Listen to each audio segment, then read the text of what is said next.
Hello lovely kids, let's read the English moral story with Marathi meaning. The elephant and an ant. Hatti आणि मुंगी.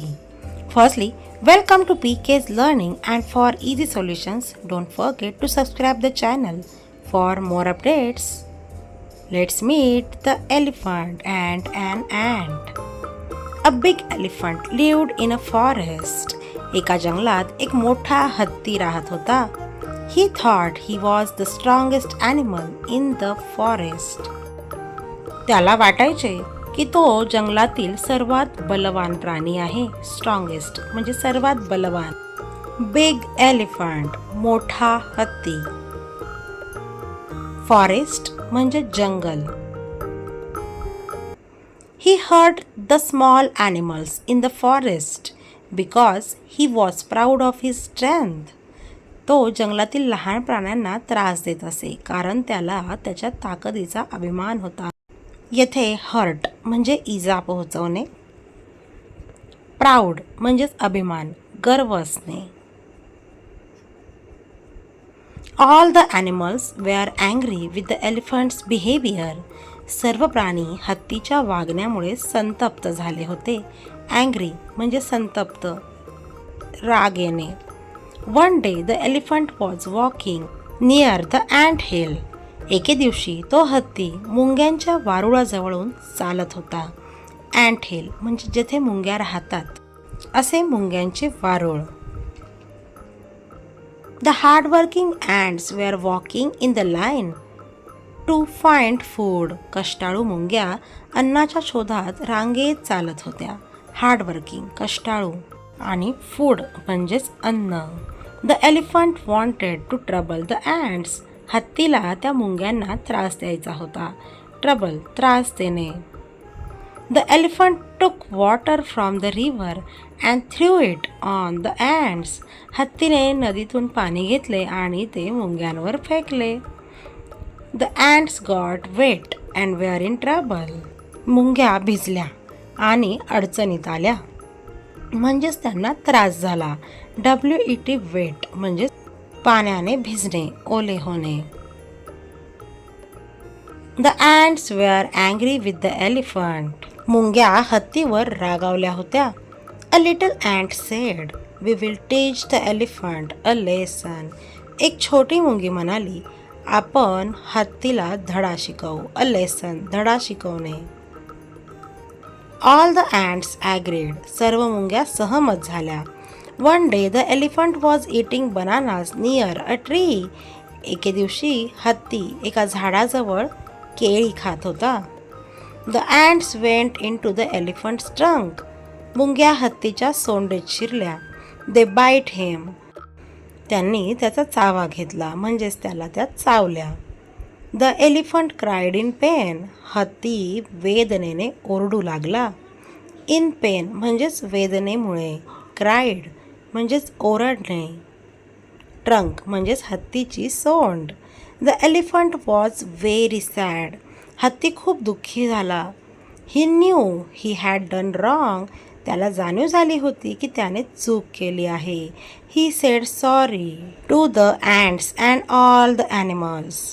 त्याने मुंग्यांची आणि सर्व प्राण्यांची माफी मागितली होती. Please forgive me. I did a mistake. कृपया मला क्षमा करा, माझ्याकडून चूक झाली. From now on, I will not trouble anyone.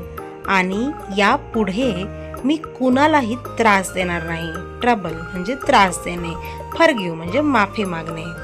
The ants came out. मुंग्या बाहेर आल्या म्हणजे सोंडेतून बाहेर आल्या. From that day, the elephant was kind to everyone. त्या दिवसापासून तो हत्ती सर्वांशी दयाळूपणे वागू लागला. काइंड म्हणजेच दयाळूपणे. एव्हरीवन म्हणजे सर्वांसोबत. In this way, a small ant taught a good lesson to the big and proud elephant. अशा प्रकारे एका लहान मुंगीने त्या मोठ्या आणि गर्विष्ठ हत्तीला चांगला धडा शिकवला. The elephant learned that no one is big or small. हत्तीला हे कळले की कोणीही मोठे किंवा लहान नसते.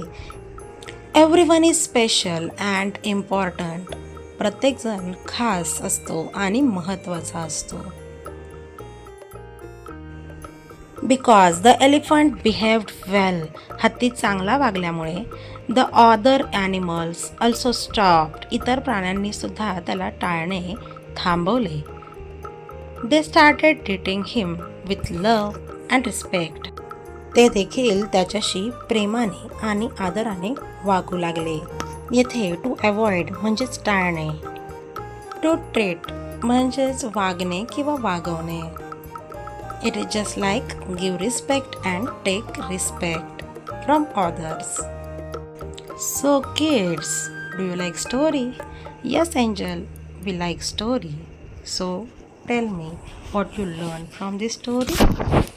Yes, being strong does not mean you are always right.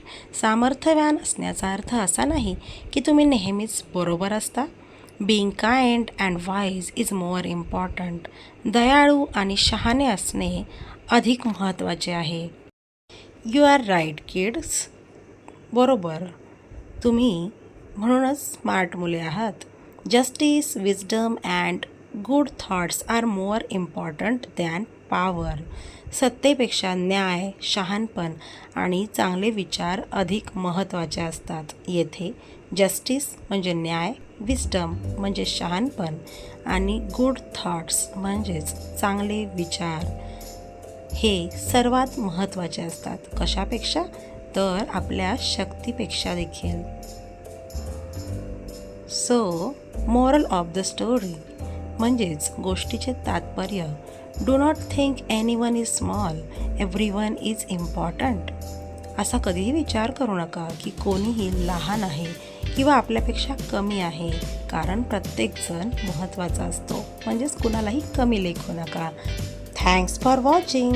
हा व्हिडिओ, ही गोष्ट तुम्हाला आवडल्यास नक्की लाईक करा, आपल्या फ्रेंड्ससोबत शेअर करा आणि अशाच नवनवीन व्हिडिओसाठी चॅनलला सबस्क्राईब करा. बाय.